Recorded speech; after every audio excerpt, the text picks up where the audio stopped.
Indian പാർലമെൻറ്റിന് രണ്ട് ഹൗസുകളാണുള്ളത്, അല്ലെങ്കിൽ രണ്ട് സഭകളാണുള്ളത്, രാജ്യസഭയും ലോക്സഭയും. രാജ്യസഭ എന്ന് പറയുന്നത് ഇന്ത്യൻ പാർലമെൻറ്റിൻ്റെ അപ്പർ ഹൗസായിട്ടാണ് അറിയപ്പെടുന്നത്. രാജ്യത്തെ എല്ലാ സംസ്ഥാനങ്ങൾക്കും രാജ്യസഭയിൽ ആനുപാതികമായ പ്രാതിനിധ്യമാണ് അനുവദിച്ച് നൽകിയിട്ടുള്ളത്. അതായത് ഓരോ സംസ്ഥാനത്തെയും നിയമസഭാ അംഗങ്ങളുടെ എണ്ണത്തിൻ്റെ അടിസ്ഥാനത്തിലാണ് രാജ്യസഭയിലേക്കുള്ള ആ സംസ്ഥാനത്തിൻ്റെ കോട്ട നിശ്ചയിച്ചിരിക്കുന്നത്. രാജ്യസഭയിലേക്ക് ഓരോ സംസ്ഥാനത്തിൻ്റെയും പ്രതിനിധികളെ തിരഞ്ഞെടുക്കുന്നത് ആ സംസ്ഥാനത്തെ MLA മാർ വോട്ട് ചെയ്തുകൊണ്ടാണ്. ഇത്തരത്തിൽ നേരിട്ട് ഒരു തെരഞ്ഞെടുപ്പിൽ പങ്കാളിയാവാതെ തന്നെ രാജ്യത്തിൻ്റെ പരമോന്നതമായിട്ടുള്ള നിയമനിർമ്മാണ സംവിധാനത്തിൻ്റെ ഭാഗമാകുവാനാണ് രാജ്യസഭാ അംഗങ്ങൾക്ക് അവസരം ലഭിക്കുന്നത്. അതുപോലെ തന്നെ ജനങ്ങൾ വോട്ട് ചെയ്ത് തിരഞ്ഞെടുക്കപ്പെടുന്ന ലോക്സഭാ അംഗങ്ങളുടെ കാലാവധി 5 വർഷമാണെങ്കിൽ രാജ്യസഭാ അംഗങ്ങളുടെ കാലാവധി 6 വർഷത്തേക്കാണ്. അതുപോലെ തന്നെ ജനങ്ങൾ തിരഞ്ഞെടുക്കുന്ന ലോക്സഭാ അംഗങ്ങളുടെ ലോക്സഭാ MP മാരുടെ എല്ലാ ആനുകൂല്യങ്ങളും രാജ്യസഭാ MP മാർക്കും ലഭ്യമാണ്. ഇത്തരത്തിൽ വളരെ സുത്യർഹമായിട്ടുള്ള അവസരത്തിലേക്ക് പക്ഷേ നിർഭാഗ്യവശാൽ കേരളത്തിലെയും ഇന്ത്യയിലെയും രാഷ്ട്രീയ പാർട്ടികൾ അർഹതയില്ലാത്ത, വിവരവും വെള്ളിയാഴ്ചയും ഇല്ലാത്തത് എന്ന് നമുക്ക് പറയാവുന്ന രീതിയിലുള്ള പ്രതിനിധികളെയാണ് തിരഞ്ഞെടുത്ത് അയക്കാറുള്ളത്.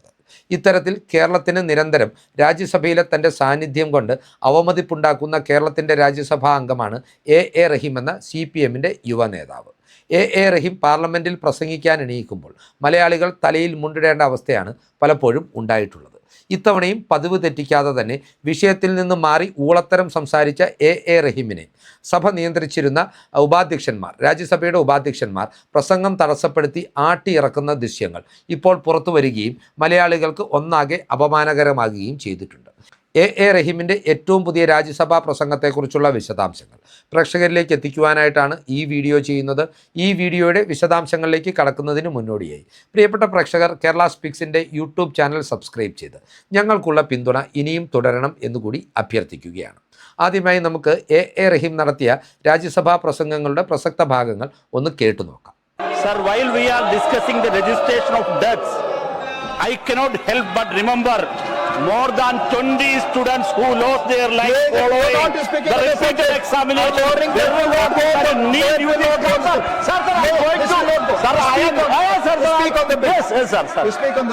Sir, as we discuss the registration of births, I would also like to register the birth of a new movement in this country.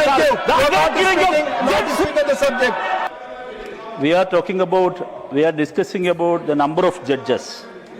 Sir, I would like to express my concern over rule of law. Sir, I do believe that judiciary is one of the pillar of our democracy, no doubt. But without the rule of law, neither the judiciary nor our democracy can survive. That is my concern. Sir, they are trying to transform India into a police state. That is my argument. Sir, what is happening on the street? Kindly look at what is happening on the street.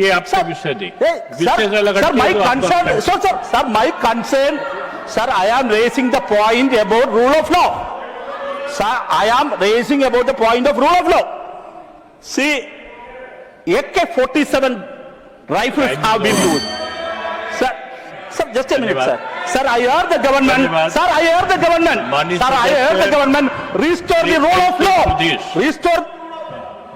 ഇവിടെ നമ്മൾ രണ്ട് പ്രസംഗങ്ങളാണ് കാണുന്നത്. അതിൽ ആദ്യത്തെ പ്രസംഗത്തിൽ രാജ്യസഭാ ഉപാധ്യക്ഷൻ റഹീമിനെ പ്രസംഗിക്കുവാനായി ക്ഷണിക്കുന്നത് രാജ്യത്തെ ജനന മരണ രജിസ്ട്രേഷൻ, അതായത് ബർത്ത് ആൻഡ് ഡെത്ത് രജിസ്ട്രേഷനുമായി ബന്ധപ്പെട്ടിട്ടുള്ള നിയമനിർമ്മാണത്തിൻ്റെ ഭാഗമായി നിന്ന് പ്രസംഗിക്കുവാനാണ്.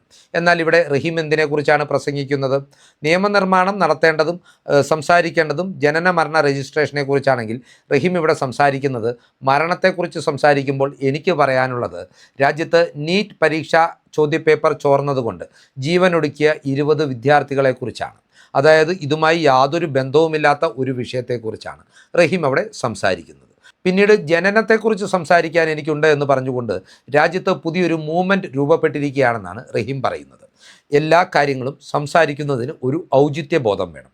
അതായത് സമയവും സാഹചര്യവും ഒപ്പിച്ച് കൃത്യമായി പ്രസക്തമായ രീതിയിൽ വേണം സംസാരിക്കുവാൻ.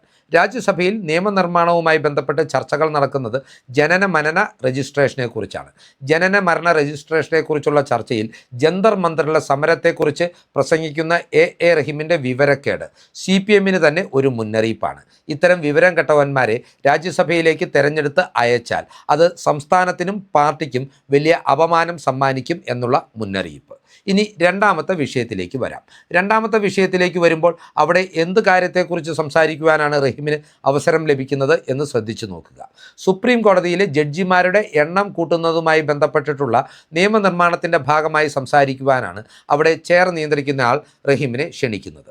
ഇവിടെ റഹീം എന്തിനെക്കുറിച്ചാണ് സംസാരിക്കുന്നത്? റഹീം സംസാരിക്കുന്നത് AK-47 തോക്കുകളെക്കുറിച്ചാണ്. ആഭ്യന്തരമന്ത്രിയായിട്ടുള്ള അമിത്ഷായുടെ നേതൃത്വത്തിൽ രാജ്യത്തെ ഒരു പോലീസ് സ്റ്റേറ്റാക്കി മാറ്റുവാനുള്ള ശ്രമങ്ങളെക്കുറിച്ച് ആരോപണമുയർത്തിക്കൊണ്ടാണ് റഹീം സംസാരിക്കുന്നത്. സുപ്രീം കോടതിയിലെ ജഡ്ജിമാരുടെ എണ്ണം കൂട്ടുന്നതിനെക്കുറിച്ചോ കുറയ്ക്കുന്നതിനെക്കുറിച്ചോ ഈ നിയമനിർമ്മാണത്തിൻ്റെ പ്രസക്തിയെക്കുറിച്ചോ സംസാരിക്കുന്നതിനിടയിൽ AK-47 കുറിച്ച് സംസാരിക്കുവാൻ അത്തരത്തിൽ സഭയുടെ സമയം പാഴാക്കുവാൻ ഒരു രാജ്യസഭാ അംഗത്തിന് തോന്നുന്നുണ്ട് എങ്കിൽ അത് അയാളുടെ വിവരക്കേടിൻ്റെ പരകോടിയാണ് എന്ന് വേണമെങ്കിലും നമുക്ക് പറയുവാൻ സാധിക്കും. ആദ്യമായിട്ടല്ല എ റഹീമിനെ പോലെ ഒരു നേതാവ് കേരളത്തിനാകെ അപമാനകരമാകുന്ന രീതിയിൽ ഒരു പാർലമെൻറ്റ് അംഗത്തിന് ഒരിക്കലും യോജിക്കാത്ത രീതിയിലുള്ള പെരുമാറ്റങ്ങളുമായി മുമ്പോട്ട് പോകുന്നത്.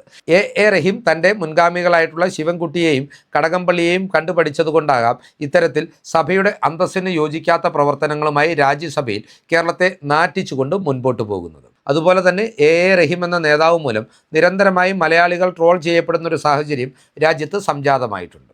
എല്ലാ ജനപ്രതിനിധികൾക്കും രാഷ്ട്രീയ നേതാക്കൾക്കും ഇംഗ്ലീഷ് ഭാഷയിൽ പ്രാവീണ്യം വേണം എന്ന നിർബന്ധമൊന്നുമില്ല. നമ്മുടെ പ്രധാനമന്ത്രി നരേന്ദ്രമോദിക്കും നമ്മുടെ രാജ്യരക്ഷാമന്ത്രി അമിത്ഷായ്ക്കും പോലും ഇംഗ്ലീഷ് ഭാഷയിൽ വലിയ പ്രാവീണ്യമില്ല. അവർ പലപ്പോഴും ടെലിപ്രോംപ്റ്ററുകളുടെ സഹായത്തോടു കൂടിയാണ് ഇംഗ്ലീഷ് ഭാഷയിൽ പ്രസംഗിക്കുന്നതെന്നും നാം നിരവധി വട്ടം കണ്ടിട്ടുണ്ട്. എന്നാൽ എ റഹീം ഇംഗ്ലീഷ് ഭാഷയിൽ വലിയ പ്രാവീണ്യമില്ലാഞ്ഞിട്ടും താൻ പരമാവധി ഇംഗ്ലീഷിലേ സംസാരിക്കൂ എന്നെടുത്തിരിക്കുന്ന തീരുമാനമാണ് പലപ്പോഴും നമുക്ക് നാണക്കേട് ഉണ്ടാക്കി വെച്ചിരിക്കുന്നത്. അയാൾക്ക് അയാളുടെ മാതൃഭാഷയിലോ അല്ലെങ്കിൽ അയാൾക്ക് സൗകര്യമായിട്ടുള്ള മറ്റേതൊരു ഭാഷയിലോ സംസാരിക്കുവാനുള്ള അവസരം രാജ്യസഭയിൽ ഉണ്ട് എന്നിരിക്കെ ദേശീയ മാധ്യമങ്ങളോടക്കം പ്രതികരിക്കുമ്പോൾ അയാൾക്ക് വേണമെങ്കിൽ മലയാളത്തിൽ പ്രതികരിക്കുവാനുള്ള സ്വാതന്ത്ര്യം ഉണ്ട് എന്നിരിക്കെയാണ് ഇംഗ്ലീഷിൽ തന്നെ അറിയാൻ മേലാത്ത ഭാഷയിൽ സംസാരിച്ചുകൊണ്ട് റഹീം ബബ്ബ വെച്ചുകൊണ്ട് മലയാളികൾക്ക് നാണക്കേടായി മാറുന്നത്. ഒരു രാഷ്ട്രീയ നേതാവിനെ സംബന്ധിച്ച് തൻ്റെ കഴിവുകളെക്കുറിച്ച് ബോധ്യമുള്ളതുപോലെ തന്നെ തൻ്റെ പരിമിതികളെക്കുറിച്ചും അയാൾക്ക് ഉത്തമ ബോധ്യം ഉണ്ടാവേണ്ടതുണ്ട്. റഹീം ഇംഗ്ലീഷ് പഠിക്കുന്നതിനോ ഇംഗ്ലീഷിൽ സംസാരിക്കുവാൻ ശ്രമിക്കുന്നതിനോ ഇവിടെ ആരും എതിരല്ല. പക്ഷേ റഹീം ഇതൊക്കെ സ്വന്തം സമയത്ത് സ്വന്തം പണം ചെലവഴിച്ച് ചെയ്യേണ്ട കാര്യങ്ങളാണ്. ഉത്തരവാദിത്തപ്പെട്ട വിഷയങ്ങളെക്കുറിച്ച് സംസാരിക്കുവാൻ രാജ്യസഭയ്ക്കുള്ളിൽ അവസരം ലഭിക്കുമ്പോഴല്ല റഹീം തൻ്റെ ഇംഗ്ലീഷ് ഭാഷാ പ്രാവീണ്യം പരിശീലിക്കേണ്ടതും കൂടുതൽ മികവുറ്റതാക്കാൻ ശ്രമിക്കേണ്ടതും. അതുപോലെ തന്നെ പ്രധാനപ്പെട്ട വിഷയങ്ങളെക്കുറിച്ച് ദേശീയ മാധ്യമങ്ങളോട് പ്രതികരിക്കുമ്പോഴല്ല റഹീം ഇത്തരത്തിൽ ഇംഗ്ലീഷ് പരിശീലിക്കേണ്ടത്. ഏതൊക്കെയാണെങ്കിലും എ റഹീമിൻ്റെ ഏറ്റവും പുതിയ 2 പ്രസംഗങ്ങളും മലയാളികൾക്ക് വലിയ നാണക്കേടായി മാറി എന്ന കാര്യത്തിൽ തർക്കമില്ല. ചക്ക എന്ന് പറയുമ്പോൾ കൊക്ക എന്ന് പറയുന്ന രീതിയിലാണ് നമ്മുടെ രാജ്യത്ത് നിന്ന് നമ്മുടെ സംസ്ഥാനത്ത് നിന്ന് തിരഞ്ഞെടുക്കപ്പെട്ട ഒരു രാജ്യസഭാ MP-യുടെ സഭയ്ക്കുള്ളിലെ പ്രകടനം എന്നുള്ളത് കേരളത്തിന് ആകെ അപമാനകരമാണ്. CPM ഈ തെറ്റ് തിരുത്തുക തന്നെ വേണം. ഒന്നെങ്കിൽ പാർലമെൻ്ററി പ്രവർത്തനങ്ങളെക്കുറിച്ച് കൃത്യമായി പഠിച്ച് മനസ്സിലാക്കുവാനും എങ്ങനെ വിഷയത്തിനുള്ളിൽ നിന്നുകൊണ്ട് സംസാരിക്കണമെന്ന് റഹീമിന് ഒരു കോച്ചിങ് കൊടുക്കുവാനും പാർട്ടി തയ്യാറാവണം. അല്ലെങ്കിൽ ഇയാളെപ്പോലുള്ള അല്പന്മാർക്ക് വേണ്ടി പാർട്ടിയുടെ വിലപ്പെട്ട സമയം രാജ്യസഭയിൽ ചോദിച്ചു വാങ്ങി ഈ രാജ്യത്തെ തന്നെ മെനക്കെടുത്തുകയും മലയാളികളെ അപമാനിക്കുകയും ചെയ്യുന്ന സാഹചര്യങ്ങൾ ഒഴിവാക്കണം. ഇതൊന്നും ഒഴിവാക്കുവാൻ തയ്യാറാകാത്തത് കൊണ്ട് തന്നെയാണ് ഇത്തരം പ്രവർത്തനങ്ങളുമായി ഇത്തരം വിഡ്ഢിത്തരങ്ങളുമായി മുമ്പോട്ട് പോയതുകൊണ്ട് തന്നെയാണ് കേരളത്തിലടക്കം ഇപ്പോൾ CPM തകർന്നടിഞ്ഞ് ഇല്ലാതായിരിക്കുന്നതും രാജ്യത്ത് ഒരു സംസ്ഥാനത്ത് പോലും ആ പാർട്ടിക്ക് ഭരണം നിലനിർത്തുവാൻ കഴിഞ്ഞിട്ടില്ലാത്ത സാഹചര്യവും സംജാതമായിരിക്കുന്നത്. ബംഗാളിലും ത്രിപുരയിലും CPM തകർന്നടിഞ്ഞതുപോലെ തന്നെ റഹീമിനെ പോലുള്ളവരെ നേതൃനിരയിൽ നിലനിർത്തിക്കൊണ്ട് മുൻപോട്ട് പോയാൽ കേരളത്തിലും കല്ലിന്മേൽ കല്ലവശേഷിക്കാത്ത രീതിയിൽ CPM എന്ന രാഷ്ട്രീയ പ്രസ്ഥാനം തകർന്നടിഞ്ഞില്ലാതാകും എന്ന കാര്യത്തിലും തർക്കം വേണ്ട. റഹീമിൻ്റെ ഏറ്റവും പുതിയ വിഡ്ഢി പ്രസംഗത്തെക്കുറിച്ചുള്ള വിശദാംശങ്ങൾ പ്രേക്ഷകർക്കായി പങ്കുവെച്ചുകൊണ്ട് ഈ വീഡിയോ ഇവിടെ അവസാനിപ്പിക്കുകയാണ്. കൂടുതൽ രാഷ്ട്രീയ വാർത്തകൾക്കും വിശകലനങ്ങൾക്കുമായി ഞങ്ങളുടെ ചാനൽ സബ്സ്ക്രൈബ് ചെയ്യുക. നന്ദി.